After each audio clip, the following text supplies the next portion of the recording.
后来乡亲啊，即个过年有7天的连假，上唔通的就是西高速公路大塞车。公路总局嘛来列出着过年10大上的塞车的路段，包括最近完工通车的苏花改、南花改，以及后日要开放通车的西滨快速道路。建议大家除了撇开着开塞车的时段之外，若会当上好坐大众交通工具，较袂因为塞车破坏着好心情。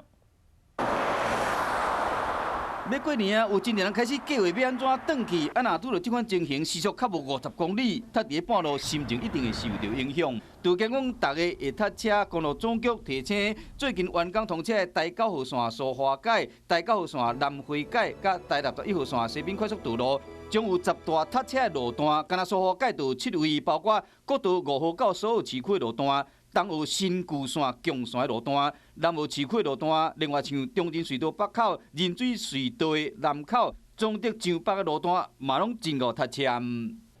伫第9号南花改部分，按缩到草埔路段，伫新旧路交接的所在，较够塞车。另外，伫1月22日要开放通车的第61号线西滨快速道路，新丰到丰平路段，伫丰平到南寮之间，甲第15号线强国路段，以及德南接国三西滨交流道，拢有可能会塞车。所以，我若想要行新的路段，会使尽量避免尖峰的时间，也是坐大众的交通工具，做减少车流量。